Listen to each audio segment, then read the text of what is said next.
अपने चंचल मन को एवं चंचल उपयोग को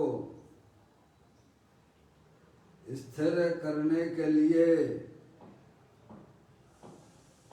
जिनवाणी माता के माध्यम से अपने वर्तमान ज्ञान की पर्याय में सम्यक भेद ज्ञान उत्पन्न करते हुए शरीर और शरीर से भिन्न जितने भी चेतन अचेतन पदार्थ हैं उनका मुझ भगवान आत्मा से किसी भी प्रकार का कोई संबंध नहीं है। इस प्रकार सम्यक वेद ज्ञान पूर्वक शरीर आदि पर पदार्थों का लक्ष्य छोड़ के रिंची म्यूट कर लो। अंदर जो अखंड ज्ञान ज्योति स्वरूप भगवान आत्मा है उसमें ही वर्तमान पर्याय का संबंध जोड़ते हुए कि मेरा ये भगवान आत्मा सदा काल शरीर आदि पर पदार्थों से भिन्न प्रकट अखंड ज्ञान ज्योति स्वरूप है। ऐसा अपने आप को जानो और ऐसा ही अनुभव करो कि वर्तमान में ही हमारा ये भगवान आत्मा शरीर आदि पर पदार्थों से भिन्न प्रकट अखंड ज्ञान ज्योति स्वरूप ही है।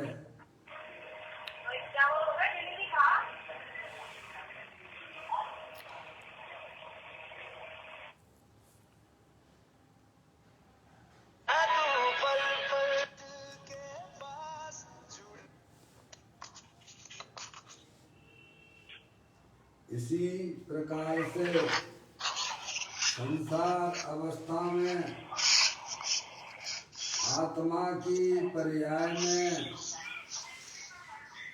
जो विविध प्रकार के पुण्य पाप के परिणाम होते हैं वे समस्त भाव पर के लक्ष्य से होने वाले भाव हैं। वे हमारे आत्मा का स्वभाव नहीं है। ऐसे समस्त रागादिक परिणामों में एकत्व बुद्धि, ममत्व बुद्धि, कर्तृत्व बुद्धि, भोक्तृत्व बुद्धि तथा उन रागादिक परिणामों की ज्ञाता बुद्धि को भी छोड़ते हुए अंदर जो अखंड ज्ञान ज्योति स्वरूप भगवान आत्मा है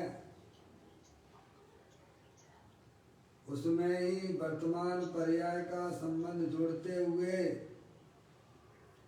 शरीर और रागादिक ये सब कर्मकृत वस्तुएं हैं। इनका हमारे आत्मा के साथ में किसी प्रकार का कोई संबंध नहीं है, क्योंकि मेरा ये भगवान आत्मा सदा काल ज्ञानानंद मूर्ति स्वरूप भगवान आत्मा है, पूर्ण वीतराग स्वरूप है। इस प्रकार ये रागादिक परिणतियां जो कि दुख रूप हैं, ऐसे समस्त रागादिक परिणामों का दृष्टि छोड़ते हुए मैं तो तीनों काल ज्ञानानंद मूर्ति भगवान आत्मा हूँ, सुख शांति का भंडार हूँ। इस प्रकार अपने आप को जानो और ऐसा ही अनुभव करो कि वर्तमान में ही मेरा ये भगवान आत्मा शरीर रागादिक से भिन्न पूर्ण निराकुलता स्वरूप वाला है। ऐसा अपने आप को जानो और ऐसा ही अनुभव करो कि मैं तो पूर्ण ज्ञानानंद स्वरूपी भगवान आत्मा हूँ।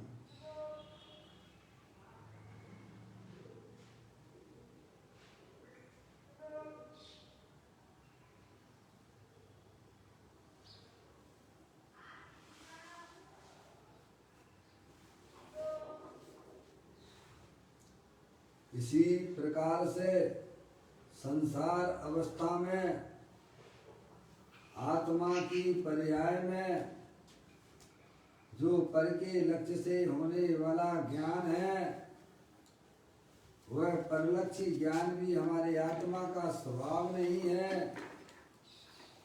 ऐसे समस्त परलक्षी ज्ञान, इंद्रिय जनित ज्ञान, उन सब में भी एकत्व बुद्धि, ममत्व बुद्धि, कर्तृत्व बुद्धि, भोक्तृत्व बुद्धि तथा वह परलक्षी ज्ञान की ज्ञाता बुद्धि को भी छोड़ते हुए अंदर जो अखंड ज्ञान ज्योति स्वरूप भगवान आत्मा है, अखंड ज्ञान ज्योति स्वरूप है, शरीर रागादिक और खंड खंड ज्ञान की पर्याय से भी भिन्न अखंड ज्ञान ज्योति स्वरूप भगवान आत्मा में हूँ, ऐसा अपने आप को जानो और ऐसा ही अनुभव करो कि मैं तो तीनों काल अखंड ज्ञान ज्योति स्वरूप भगवान आत्मा ही हूँ।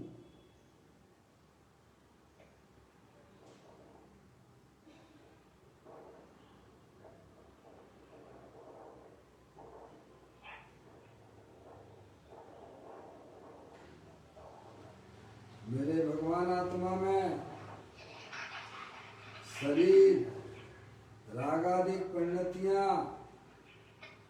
और परलक्षी ज्ञान की पर्याय का भी प्रवेश नहीं होता है, क्योंकि मेरा ये भगवान आत्मा सदा काल शुद्ध वितराग विज्ञान घन स्वरूप है। ऐसा अपने आप को जानो और ऐसा ही अनुभव करो कि मैं तो तीनों काल पूर्ण निराकुलता स्वरूप वाला भगवान आत्मा हूँ।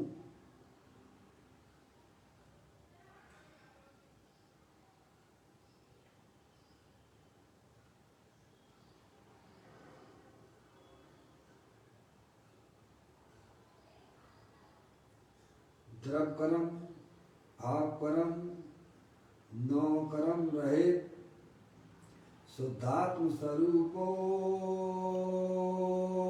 हम।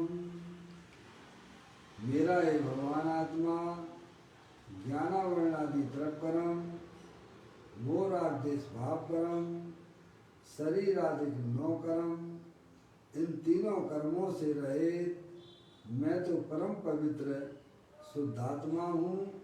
ऐसा अपने आप को जानो और ऐसा ही अनुभव करो कि मैं वर्तमान में ही शरीर आदि 9 कर्म, ज्ञानावर्ण आदि 8 कर्म, मोरादेश भाव कर्म, इन तीनों कर्मों से रहित मैं तो परम पवित्र शुद्धात्मा हूँ।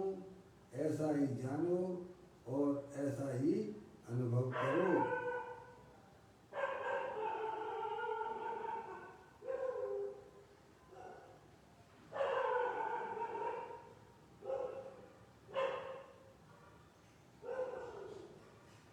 ओम नमः सिद्धेव्या।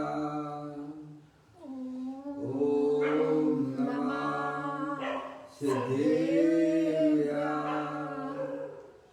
ओम नमः सिद्धेव्या।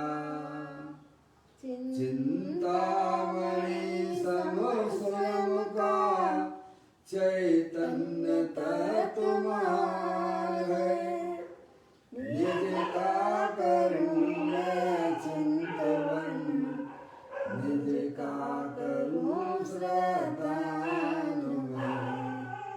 शुद्धात्मा ही देव है जो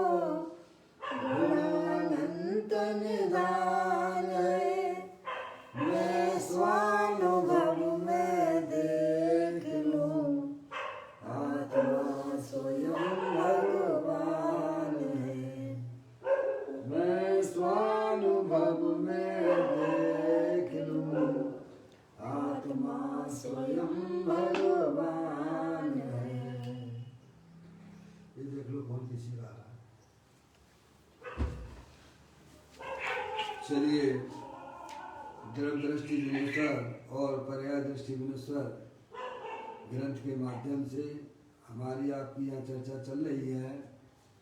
पुस्तक को आप लोग निकाल लीजिएगा। आज का बोल है 791, पेज नंबर 182 पर यह बोल आया है। पुस्तक को आप निकालें, मैं पढ़ता हूँ। यह एक भाई का प्रश्न है।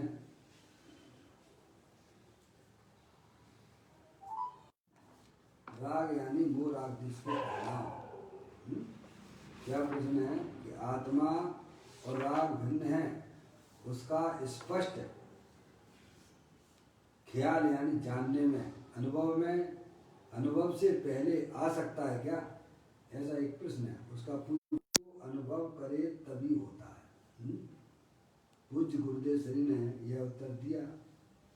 प्रश्न क्या था कि चैतन्य वस्तु व आत्मा और राग भिन्न है, क्या यह अनुभव से पहले ख्याल में यानी जानने में आ सकता है क्या? समझे आप? आत्मा अपनी चैतन्य वस्तु, शरीर ये जड़ है, जानने देखने वाला पदार्थ वो चैतन्य वस्तु आत्मा है। और हमारी आत्मा में जो संसार अवस्था में पर को अपना जानने से, पर को अपना मानने से, पर के साथ संबंध रखने से जो हमारी आत्मा में रागादिक परिणतियाँ होती हैं, जो दुख रूप हैं। समझ में आया?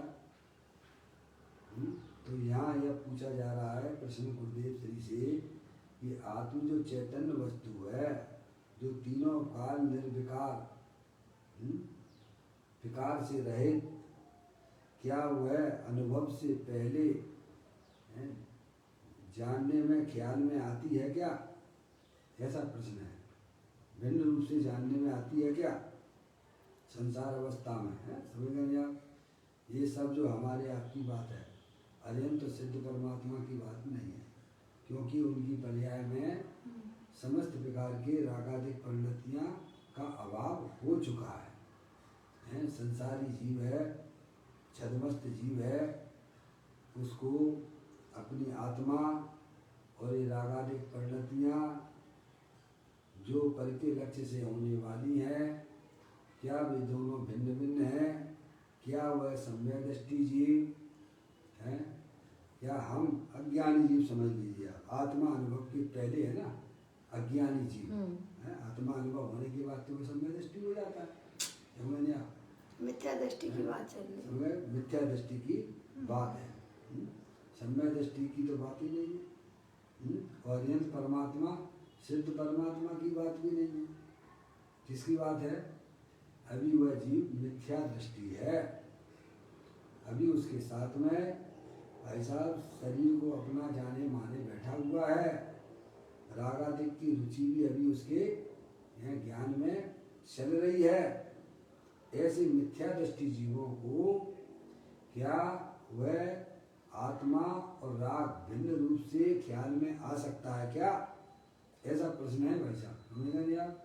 यानी हमारे आपकी बातें हैं, सीधी सी बात कही जावे है। अभी अपन को आत्मा का अनुभव तो हुआ नहीं है। उससे पहले आत्मा भिन्न है और राग भिन्न है। शरीर भिन्नता की बात तो बहुत दूर रह गई। समझेंगे आप? शरीर तो जड़ है, जानने देखने की शक्ति से रहित है। अंदर में जो विविध प्रकार के जो पुण्य पाप के परिणाम होते हैं, जो कि आत्मा की विभाग रूप परिणति है। तो कहते हैं क्या अनुभव से पहले, ज्ञानी होने से पहले, क्या वह उसके जानने में यह बात आ सकती है? क्या वो उसे जच जाता है कि भाई साहब ये रागादिक परिणतियाँ मेरी चीज नहीं है? समझ आप? मैं तो चेतनेश्वर भगवान आत्मा हूँ, सिद्धि की सामर्थ्य वाला हूँ। ऐसी उसको भिन्नता उसके ज्ञान में स्पष्ट रूप से जानने में आती है क्या? समझ में आया? ऐसा प्रश्न है, ऐसा अभी प्रश्न चल रहा है, समझ में आया? ये प्रश्न अज्ञानी जीवों का है, समझ गया? ज्ञानी होने पर तो सब भाई साहब सब स्पष्ट क्लियर हो ही जाता है, उनकी तो बात ही यहाँ नहीं है। देखिए दोबारा से यहाँ एक भाई का प्रश्न है, गुरुदेव आत्मा और राग भिन्न है, समझ गए? आपको पहले समझना चाहिए आत्मा जो चैतन्य वस्तु है, अखंड ज्ञान ज्योति स्वरूप है, शुद्धात्मा है, पर द्रव्य से भिन्न है, समझे? अभी उसकी पर्याय में रागादिक परिणतियाँ हैं, रागादिक परिणतियाँ दो ही प्रकार की हैं, एक अशुभ रूप और एक शुभ रूप। अशुभ रूप यानी हिंसा के, झूठ के, चोरी के, कुशील के जो परिणाम हमारी आत्मा में होते हैं, हर समय हो रहे हैं, और भगवान की पूजा का, भक्ति का, व्रत आदि पालने का जो परिणाम वह शुभ परिणाम है, उन सबको मिला के यहाँ पर राग कहा गया है, समझ नहीं आप? और चैतन्य वस्तु जो जानने देखने वाला पदार्थ है, अनंत शक्तियों के भंडार वाला है, ऐसा वह आत्मा है। शरीर आत्मा और रागादिक परिणतियाँ वे दोनों भिन्न भिन्न हैं, ये हमने समझा। क्या उसको अज्ञानी जीव को स्पष्ट रूप से दोनों की भिन्नता ख्याल में आ सकती है क्या? ऐसा प्रश्न है, समझ लेंगे आप? अब पूज्य गुरुदेव श्री उसका जवाब देते हैं, वो आप सुनिएगा। कहते हैं धारणा के रूप में साधारण ख्याल आ सकता है। क्या भाई साहब क्या जवाब दिया? लक्षणों के द्वारा उसने आत्मा को और राग को भाई साहब उसने पहचान लिया, समझ आप? ये धारणा ज्ञान में उसको अगर वह जानना चाहे तो आ सकता है, कोई बहुत बड़ी बात नहीं है, समझ गए आप?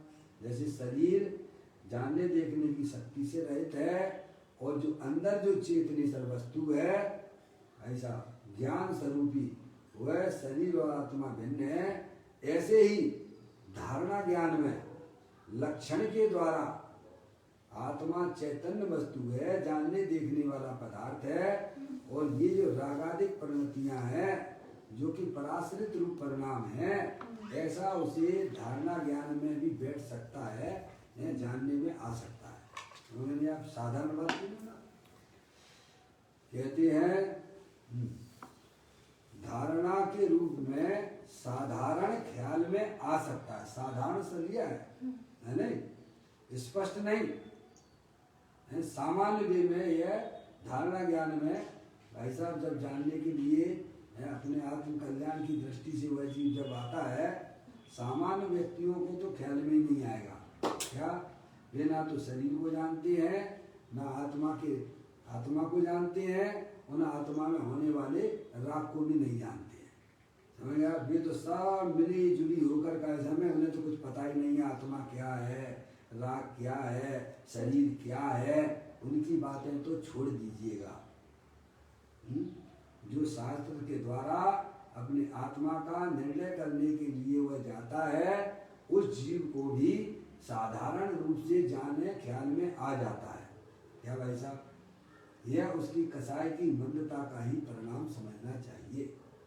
तीव्र कसाई जीवों को भाई साहब ना तो उन्हें अपने आत्मा का पता है, और ना उन्हें रागादिक परिणतियों का पता है, समझ गए? वे तीव्र कसाई है, समझ गए आप? जिनके परिणामों में अपने आत्मा को जानने की जिज्ञासा अंदर में उत्पन्न हुई है, वह जिनवाणी माता के पास जाकर उस आत्मा के को लक्षण द्वारा और राग के लक्षण द्वारा पहचानने की कोशिश करते हैं, तो उनके सामान्य व्यक्तियों को यह बात ख्याल में जच जाती है, लेकिन अभी स्पष्टता उनके ज्ञान में नहीं हुई है। आगे बात समझ में आई? स्पष्टता तो अनुभव पे कैसा ना, स्पष्टता तो गुरुदेव श्री आगे कहेंगे, समझ गए आप? अपन देख लेना कि अपने पर्याय का लेवल क्या कर रहा है। सही बात है, समझ में आया? जिन्हें आत्मा फात्मा से कहें तो क्या करने आत्मा को क्या करोगे आत्मा को जान के? तुम इतने कालों से अपने आत्मा की बातें सुन रहे हो, तुम्हें आत्मा जानने में आया, तुमने आत्मा को देखा क्या? वे तो ऐसी बातें करेंगे आपसे, क्या करेंगे? समझ में आएगी नहीं आएगी?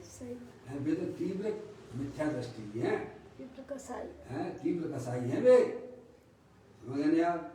उन्हें इन बातों में कोई रस नहीं है। उन्हें तो बस जो है जड़ की क्रिया करने में ही भाई साहब उन्हें बस वही धर्म समझ में आता है, जिनकी पर्याय में वास्तव में अनंत काल हो गया है।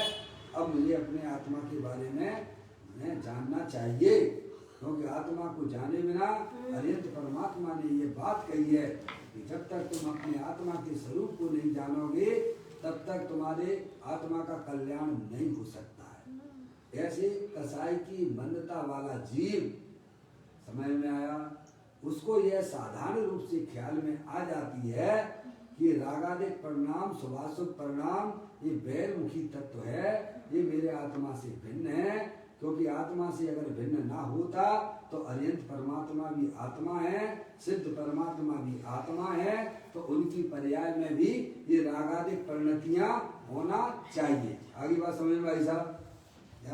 ऐसे वो साधारण व्याप्ति ज्ञान में निर्णय कर लेता है, उसकी धारणा ज्ञान में ये बात बैठ चुकी है। समझ रहे हैं आप? जैसे आपकी धारणा ज्ञान में बैठ जाती है, किसी ने आपका ऐसे में आपकी इज्जत का बारह बजा दिया, वो है समझ रहे हैं आप? तो आपको कैसे धारणा ज्ञान में बैठा रहता है कि इस व्यक्ति ने हमारे जो है लोगों के साथ में, परिवार वालों के साथ में हमारी इज्जत का कचरा कर दिया था। बोलो बैठता है कि नहीं बैठता है? इसे आप कब भूल जाते हो? हैं? मैं समझता हूँ कि आप मरते वक्त तक नहीं भूलोगे उसका चेहरा। सही बात। जिस व्यक्ति ने आपको भाई साहब आपके परिवार के साथ समक्ष में आपकी बेइज्जती कर दी हो, मैं समझता हूँ उसको आप कभी नहीं भूल सकते। उसको बोलते धारणा ज्ञान।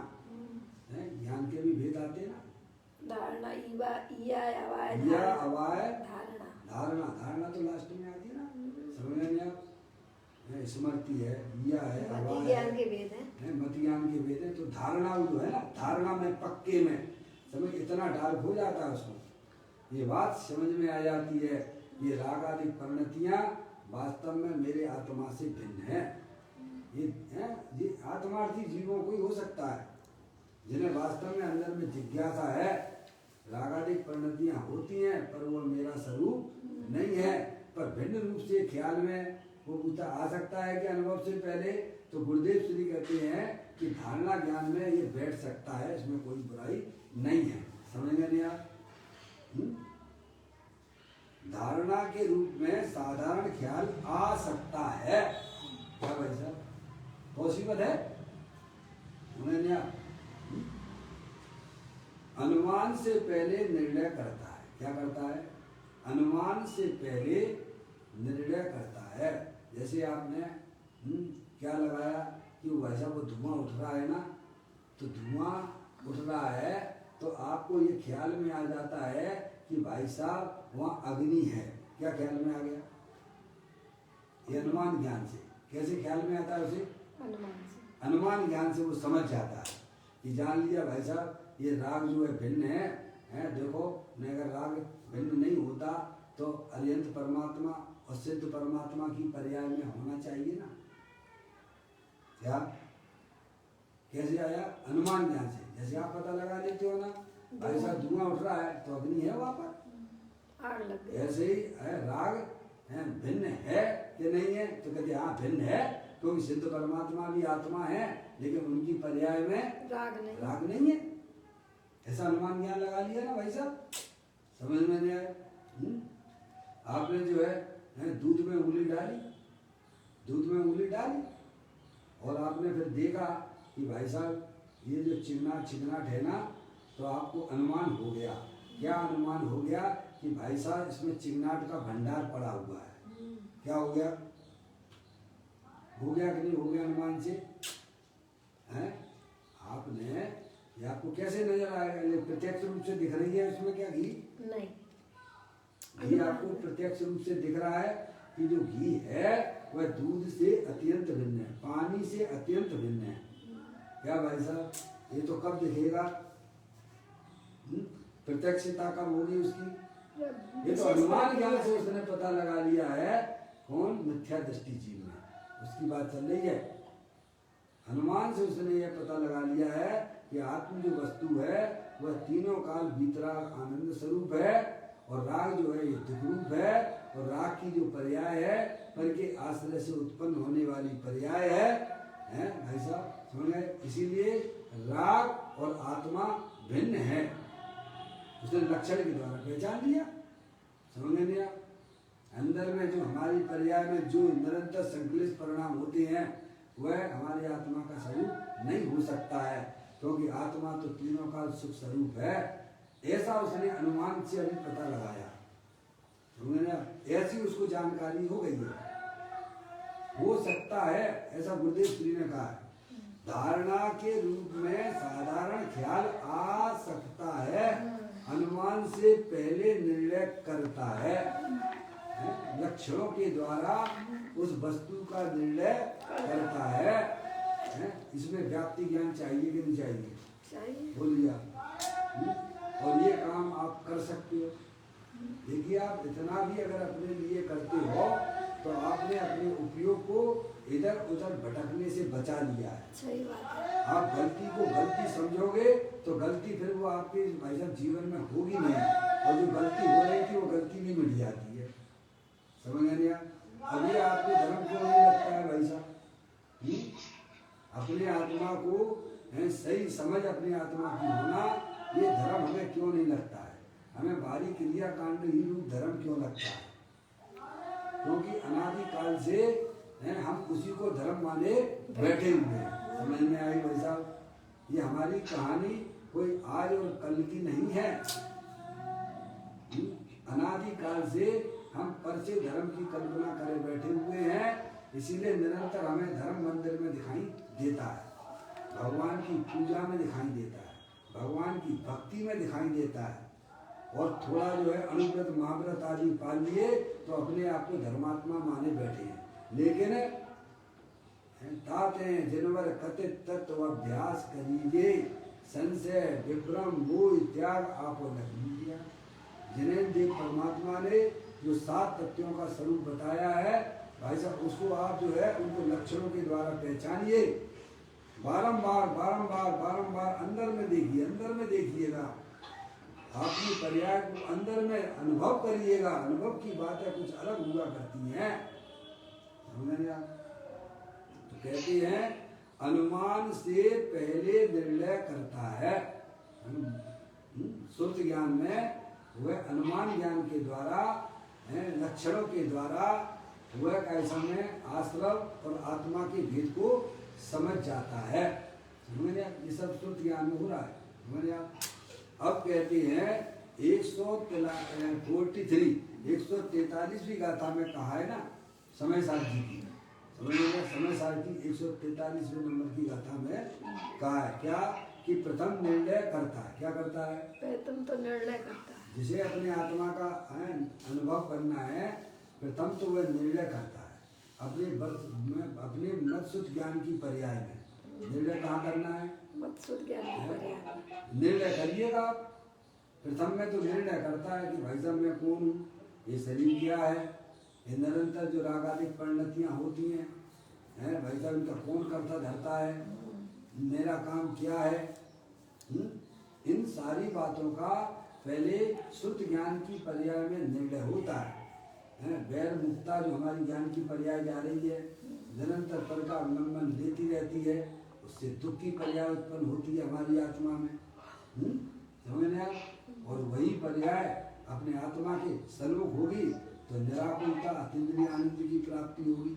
अब इतना शुद्ध ज्ञान में व्यवस्थित बैठ जाना चाहिए, समझ में आया भाई साहब?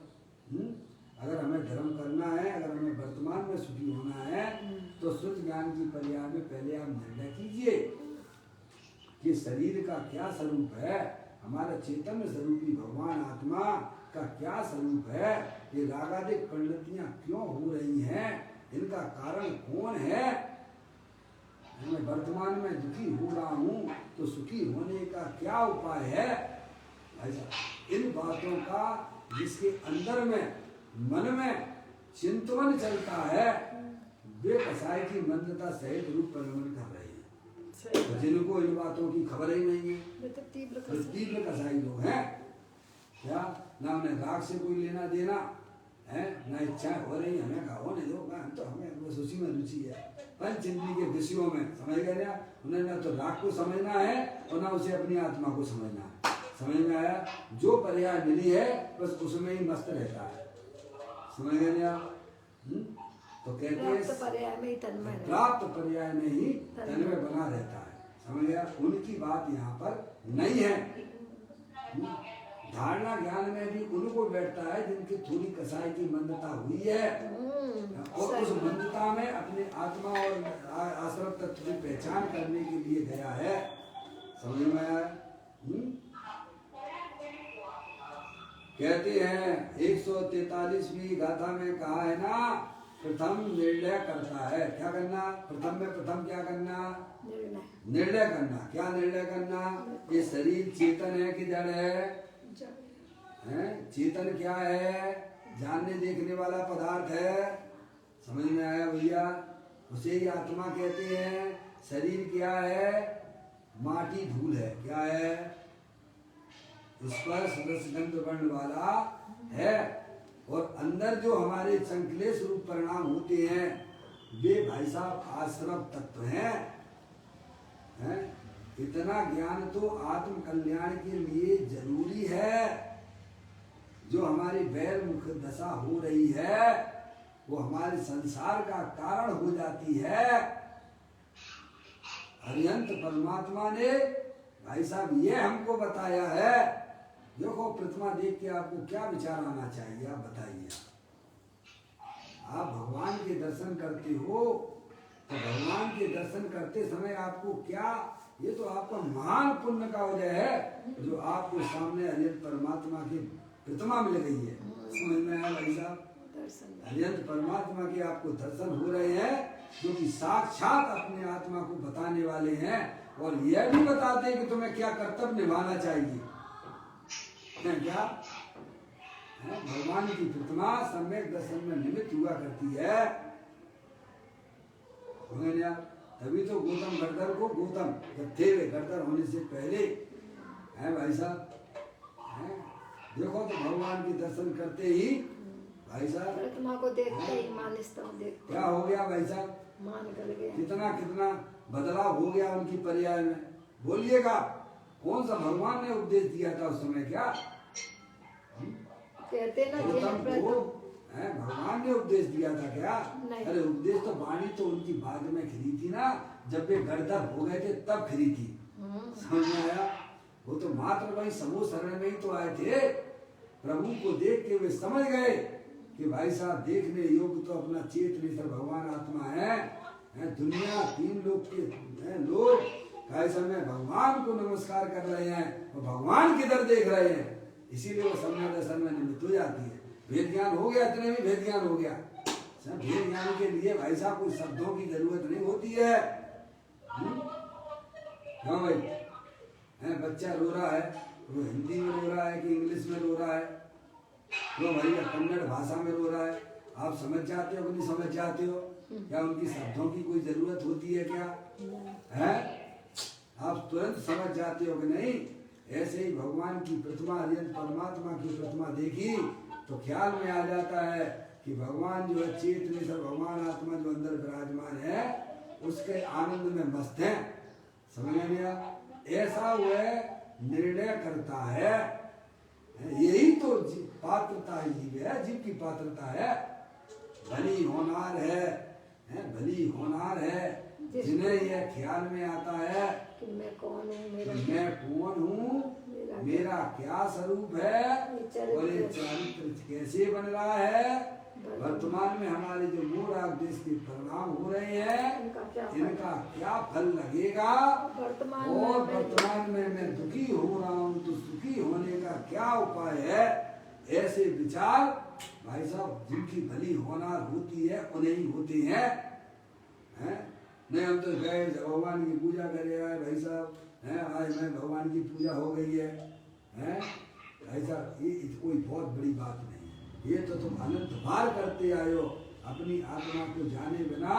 भाई साहब अगर आपका पुराना इतिहास अगर खोल के बताया जाएगा तो आपने भव भव में पूजन कीनी, दान सुपातन दीना है। समूह शरण में भी हमारा आत्मा भाई साहब अनंत बार गया, साक्षात अरिहंत परमात्मा की वाणी का भी लाभ लिया, लेकिन अपने आप को मनुष्य मान के लिया तो उसकी सारी जो भगवान की बातें सारी उसकी ज्ञान में से उड़ गई। समझ लिया? अब तो आत्म कल्याण की भावना से जो अरिहंत परमात्मा के दर्शन करते हैं उन्हें नियम से सम्यक दर्शन की प्राप्ति होती है। तो निर्णय करता है, क्या करता है? निर्णय कहाँ करता है? श्रुति ज्ञान में करता है। आगे बात क्या है?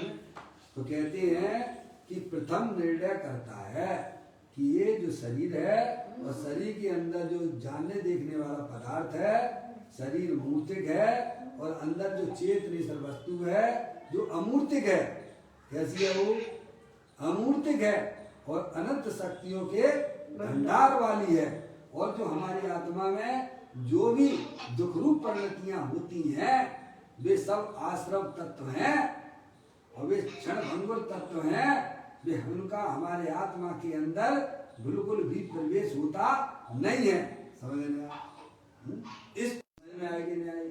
हमने कई बहुत से देखे हैं, आंखें बंद करके बैठ जाते हैं और भाई साहब उनको जो 90 डिग्री का कोण बन जाता है उनका पूरे है। समझ में आया भाई साहब?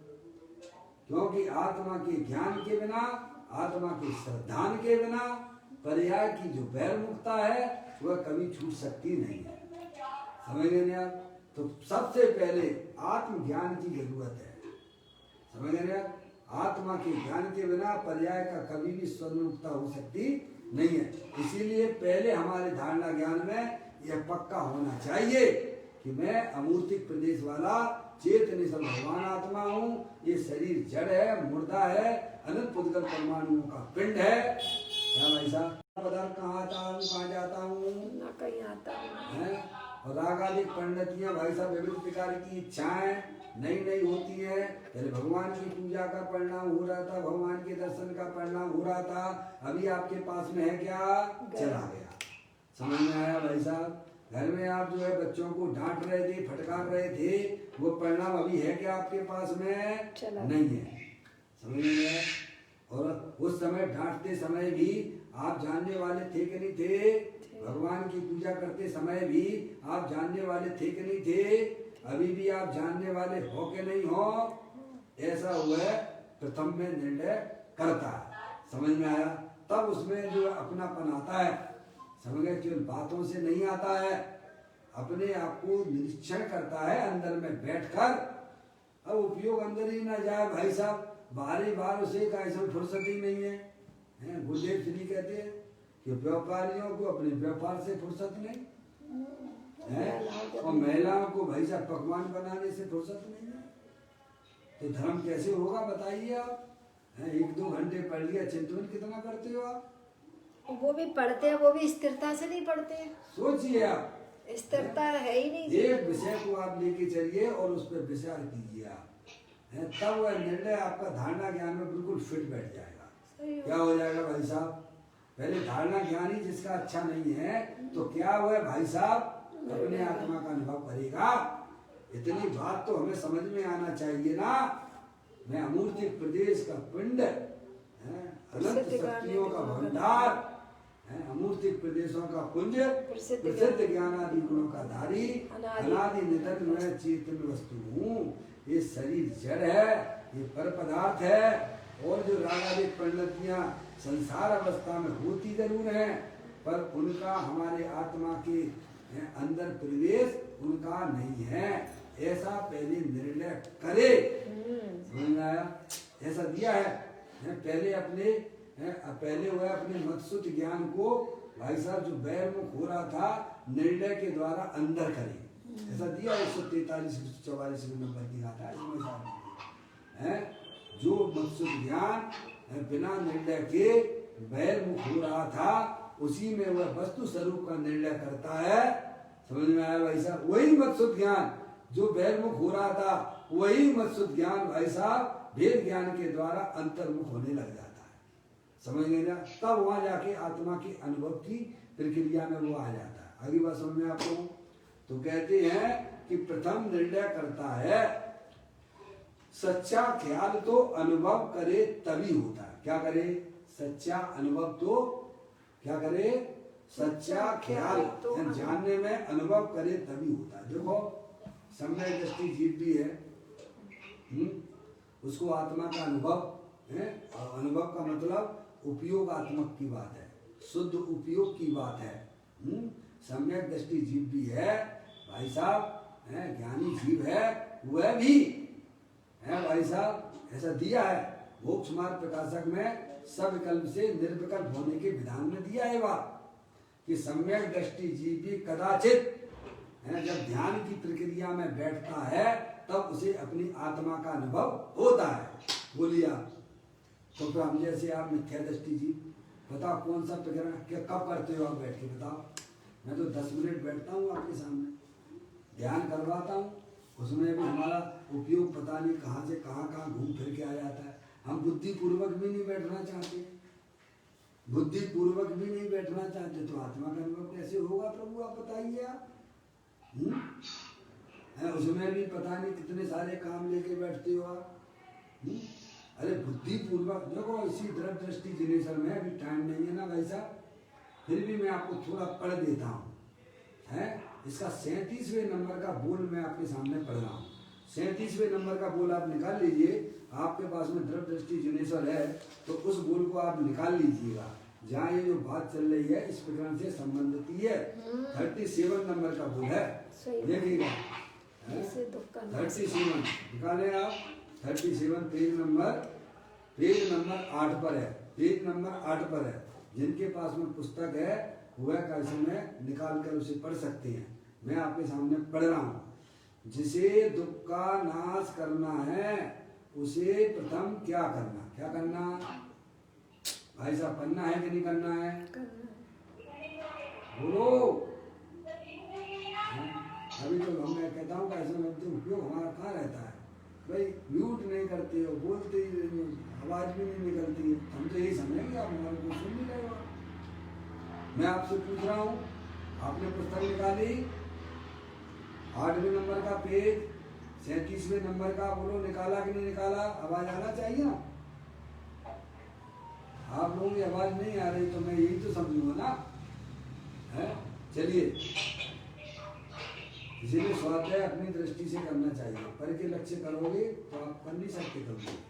देखो मैं पढ़ता हूँ आपको। जिसे दुख का नाश करना है, किसका नाश करना है? दुख का नाश तो सभी को करना है। जे त्रिवन में जीवनंत सुख चाहे दुखते भयवन है। सभी जीव जो है भाई साहब दुख का नाश करना चाहते हैं। आपको वास्तव में आपकी पर्याय में जो संक्लेश परिणाम हो रहे हैं उनका वास्तव में अगर तुम नाश करने के लिए तैयार हो, तुम्हें दुख लगते हो, उनके लिए ये स्वाध्याय है। ये कहते हैं जिसे दुख का नाश करना है उसे प्रथम क्या करना चाहिए? क्या करना चाहिए? तो कहते हैं कि पर की ओर के विकल्प छोड़कर क्या करना? हम तो पर को याद कर करके मोबाइल पर फोन लगाते, क्या करते हो भाई साहब? तो हम कौन सी किधर भाग रहे हैं? अनादिकाल से तुम भैरमुखी तो थे ही, पर से प्रेम करके और बैठ गए हो।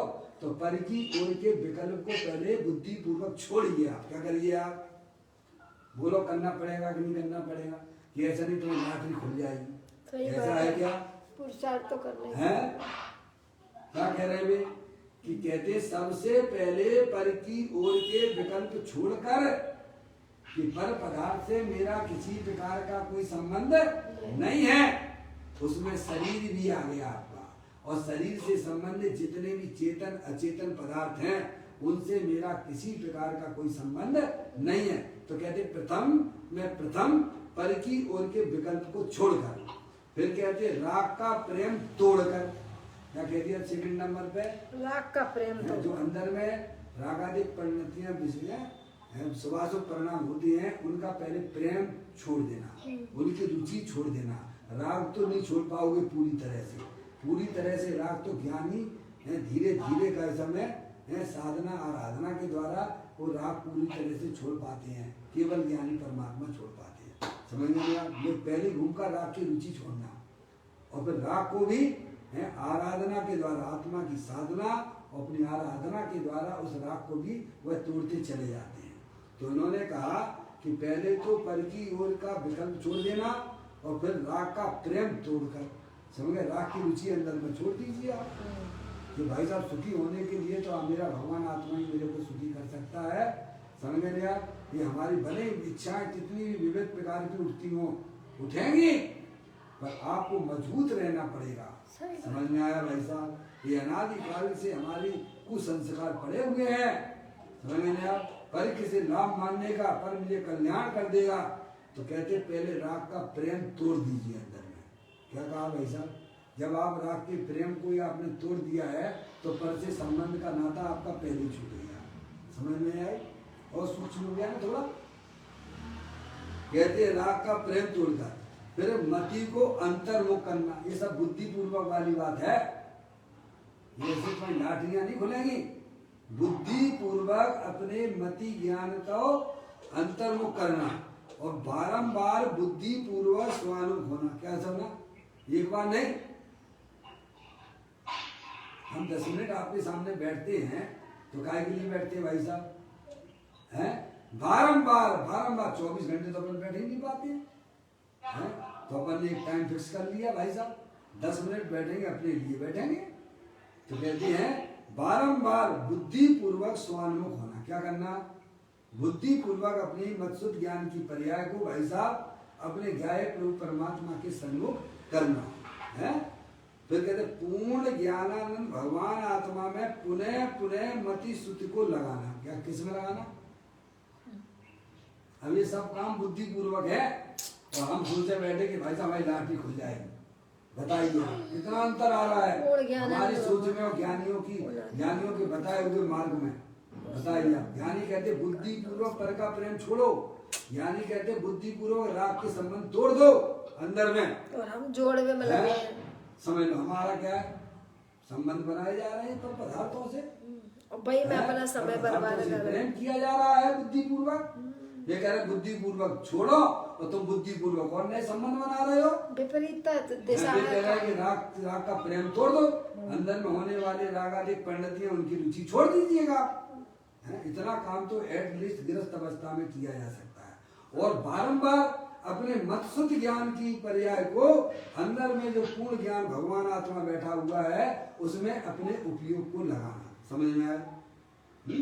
तो कहते पूर्ण ज्ञानानंद भगवान आत्मा में पुनः पुनः मति श्रुति को लगाना। उससे क्या होगा, इससे आपकी सारी भ्रांतियां टूट जाएंगी। क्या हो जाएंगी, ज्ञान से ज्ञान में ज्ञान ही हो, कल्पनाओं का एकदम विलय हो, भ्रांति का नाश हो, शांति का वास हो, ब्रह्म प्यारी तेरी भक्ति में चले जाए सारे। जब ज्ञान की पर्याय अपने ज्ञाय प्रभु परमात्मा की तरफ जाती है तो पर्याय में होने वाली सारी भ्रांतियां टूट जाती हैं। हम भ्रांति में तो दुखी हो रहे हैं ना, अज्ञान से तो दुखी हो रहे हैं ना। सही बात है। तो कहते हैं उससे भ्रांति का नाश होगा और भ्रांतिगत अज्ञान दशा का भी नाश हो जाएगा। मिथ्यात का नाश होगा जो कि दुख का मूल है। इस प्रकार से मिथ्यात को भाई साहब, मिथ्यात का नाश ज्ञानियों ने हमें बताया है। आप उसका स्वाध्याय कीजिए, बराबर विचार कीजिए। तो यहाँ यही बात कही जा रही है कि भाई साहब प्रथम तो निर्णय करता है, फिर सच्चा ख्याल तो अनुभव करे तभी होता है। जैसा हरियंत परमात्मा सिद्ध हरियंत परमात्मा ने आपको बताया कि भाई साहब शरीर है मेरी आत्मा से भिन्न है, रागादिक परिणतियां भी हमारे आत्मा से भिन्न है। जब उसकी पर्याय अपने ज्ञाय प्रभु परमात्मा का आश्रय लेती है, अवलंबन लेती है, तब यह ख्याल में उसको वह पक्का आ जाता है कि रागादिक परिणतियां अनादि से हमारी आत्मा के साथ जरूर थी, लेकिन वे आत्मा से भिन्न है। इस प्रकार से आत्मा का सुपर प्रकाशक ज्ञान अंदर से जागृत हो जाता है और पर को पर जानता है, फिर निज को निज जानता है। ऐसा उसको सच्चा ज्ञान तभी कहलाता है जब उसकी पर्याय अपने गायक के सन्मुख होती है, तभी उसे राग भिन्न रूप से ख्याल में आता है। इस प्रकार की सुंदर चर्चा हमने 791 नंबर के बोल के माध्यम से पढ़ी है। कल फिर एक नए बोल के साथ में। चैतन्य काय सुमरण प्रति क्षण करो रे, भव के अनंत दुख को पल में हरो रे, अक्षय अनंत निज शोक निदान पाओ, गाओ रे नित इसी के गीत गाओ। नौवां नमोकार मंत्र।